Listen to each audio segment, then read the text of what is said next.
Hello baby Sibo. Ayan Si Sibo nagkaroon ng bangas sa mukha kasi lumabas na walang paalam. Inaway siya ng pusa. Kaya pala, no?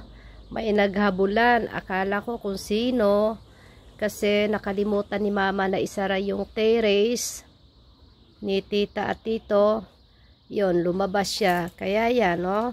Yung pogi na yan, nagkaroon ng bangas. Pero si Sibo never na, yan, no? Lumaban na, no?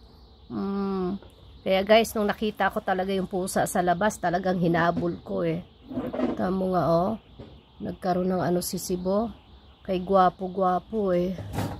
Imagine mo, binangasan yung gwapo, no? Nainggit siguro sa kagwapuhan ni Sibo. Ayun. Tapos sinabol ko siya. Akala ko kung nakawala, yung pala dito lang naman. Pumasok din naman siya ulit, no?